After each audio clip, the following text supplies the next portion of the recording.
How to fix high RAM, CPU, and disk storage usage on Windows.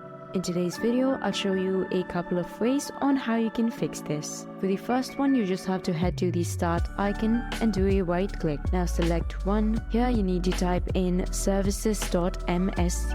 Then just click on enter, which should open the services tab for you. Now look for superfetch, or if you do not find it, then look for sysmain. Here you can see it is sysmain. So double click on that, which will open up the sysmain properties for you. Now for the startup type, make sure that it is disabled. Then apply the changes, and once that is done, click on OK. Now again, you have to go to Run, and this time you have to type in sysdm.cpl.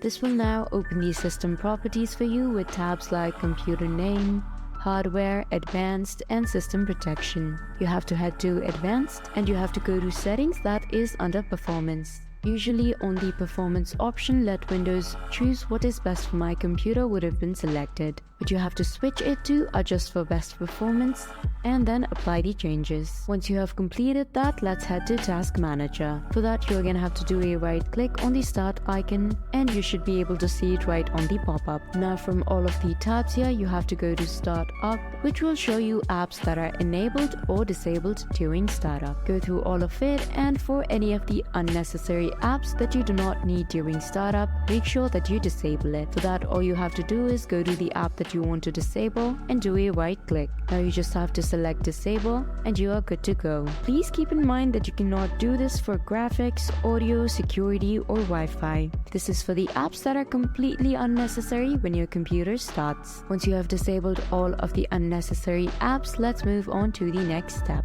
You have to go to File Explorer, and you have to select this PC from the left side of the screen.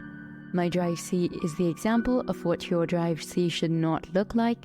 It is always recommended that you have at least 25 to 50 GB available for a smoother experience. So if your drive C looks how it looks like for me, then you have to delete all the temporary and unnecessary files. For that, what you can do is go to Run again and just type in temp, T-E-M-P. Once that is done, you have to select all the files here. For that, you can press Ctrl+A. Now go ahead and click on Shift+Delete. Once you do this, some of the files will still remain, but that should not be a problem. We'll again be deleting some more temporary files. For that, you're gonna have to go to Run, and this time you have to type in %temp%. Now again, select all of the files and click on Delete. Moving on, you have to go to the search bar here and look for Windows. Now select Windows Update Settings. Now on this page, on the right side, you have to select Check for Updates. This is going to look for any new updates, and if that hasn't been done, then it's going to update it for you. Now finally, before you restart your device, we'll be creating a power plan.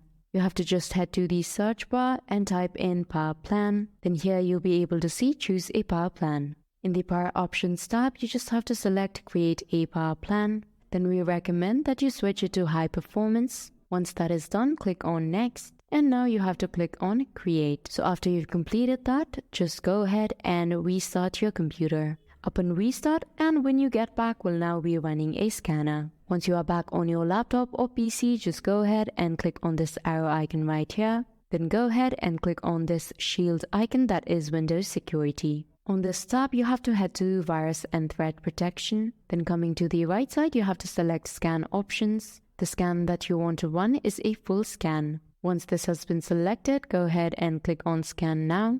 This scan could almost take an hour, so you just have to wait. But the thing is, you can just do anything that you're doing on your computer while the scan runs on the background. Again, keep in mind, once the scan has been completed, you would have to restart your laptop. And when you are back, you'll definitely notice a fast improvement on your computer's performance. Try it out for yourself and let us know how it worked out for you. Hope I was able to help you out. Thank you for watching.